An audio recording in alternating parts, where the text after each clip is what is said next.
nhom prap nẹt thả nẹt mua petro nhom nằng tang bụi chùm nông nhom nơi lơ mò đá này hỏi bia than không rồi lăng menu slap nâng mình đai nha bụi chùm nông lại rồi ông trong mình chạy thả bụi chùm nông tiếng ó trơ bàn tăng lơ mò đá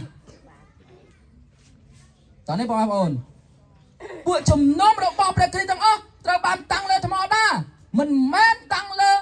មនុស្សទេមិនមែនតាំងលើបុគ្គលណាទេប៉ុន្តែពួកជំនុំត្រូវបានតាំងលើថ្មដាគឺតាំងលើអំពីព្រះនាមរបស់ផងម្ដងពីព្រោះព្រះយេស៊ូវគ្រីស្ទគឺជាតួនៃថ្មដាតោះនេះបងប្អូន